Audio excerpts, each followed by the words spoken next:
Baik Ustaz, kita beralih ke informasi berikutnya.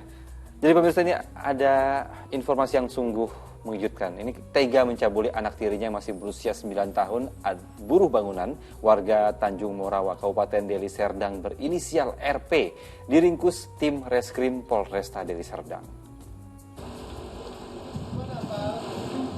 Pria berinisial RP ini tak berkutik saat digelandang ke Mapolresta Deli Serdang. Pria yang berprofesi sebagai buruh bangunan ini diduga kuat telah melakukan perbuatan cabul terhadap anak tirinya yang masih berusia 9 tahun.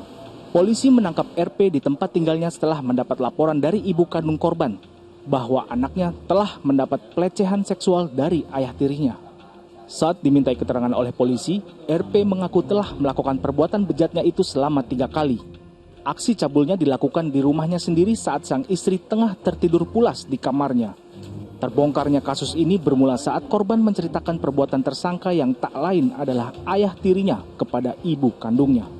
Dan tersangka mengakui perbuatannya telah melakukan cabul terhadap anak tirinya sebanyak 3 kali. Yang pertama pada bulan Agustus tahun 2020, yang kedua dilakukan pada bulan Januari 2021, dan yang ketiga dilakukan cabul pada bulan April 2021. Atas perbuatan cabulnya, RP kini harus mendekam di balik dinginnya Hotel Prodeo dengan ancaman hukuman 20 tahun penjara.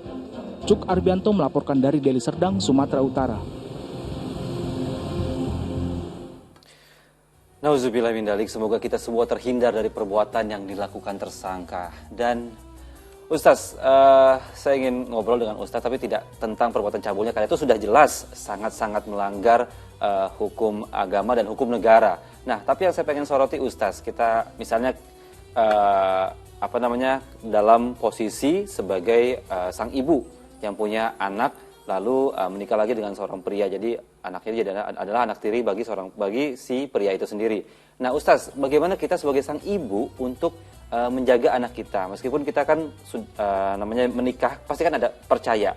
Tapi untuk menghindari hal-hal seperti ini terjadi itu apa yang harus kita lakukan, Ustaz? Apakah pernah ada cerita seperti ini di zaman Nabi? Ya jelas ya, kalau di dalam agama itu kan kita itu diatur dengan yang namanya mahram ya, dengan namanya aurat ya, aurat besar, kecil. Makanya inilah yang kemudian menjaga kita semuanya. Nah, kalau di zaman Rasulullah SAW dicontohkan bahwa Rasulullah SAW itu ayah yang sangat membanggakan bagi anak dirinya justru ya. Jadi kayak Rasulullah SAW menikah dengan Khadijah ya, radhiyallahu anha.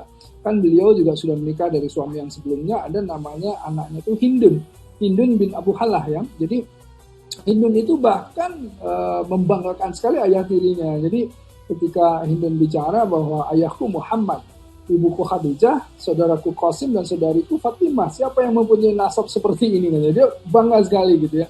Dan juga setelah sepeninggal Khadijah kan Rasulullah SAW menikah dengan beberapa janda yang sudah mempunyai anak ya, seperti misalnya ada anak tirinya namanya Umar ya, Umar bin Ummu Salamah ya.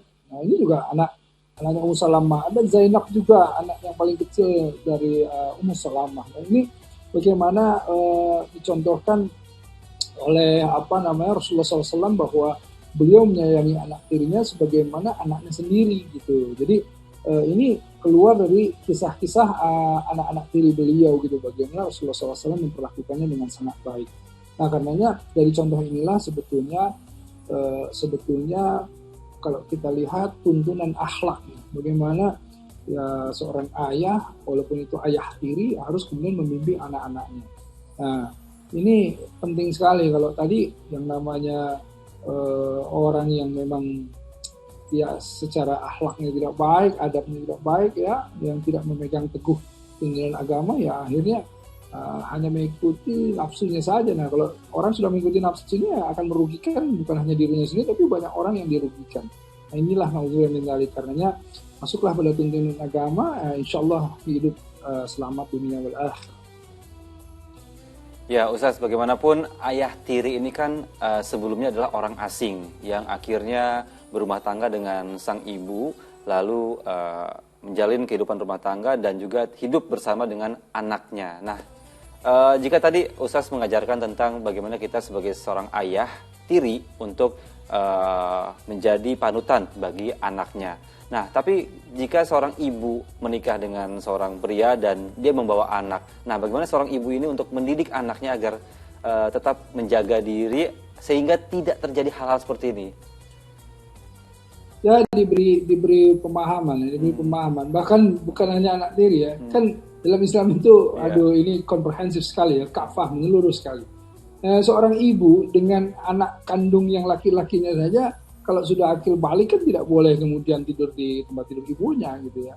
Nah ini juga sama ya, ayah ya dengan anak kandungnya yang sudah akil balik ya tidak boleh kemudian tidur bersama dengan ayahnya. Ini kan sudah diatur ya. Jadi kita harus memberikan pemahaman kepada anak-anak kita ya. Kalau seandainya tadi ya seorang ibu tadi menikah lagi gitu, anaknya kan mesti diberikan pemahaman. Tetapi juga suami yang baik ya, suami yang tadi yang dinikahinya, suami menjadi ayah tiri bagi anaknya, itu juga tentu kalau misalnya dia berpegang teguh agama, dia memahami mana batasan-batasannya gitu. Nah inilah sebetulnya dengan tuntunan agama, segala sesuatu itu masuk ke dalam aturan-aturan yang jelas, porsi yang jelas ya, yang membuat semuanya itu bisa terselamatkan, ada tindakan-tindakan preventif gitu ya. Nah inilah yang kemudian mesti kita ikuti tadi. Jangankan anak tiri gitu, anak sendiri saja kalau sudah berbalik ada aturannya gitu kira-kira. Baik, jadi ini mencerahkan kita semua Ustaz. Jadi meskipun kita adalah hidup dalam satu rumah sebagai keluarga kandung semua, tapi jika sudah mencapai akhir balik sebaiknya tetap menjaga diri dan juga menjaga aurat. Meskipun kita sama-sama hidup dengan keluarga kandung, apalagi kalau kita hidup dengan keluarga angkat atau keluarga tiri ya Ustaz ya.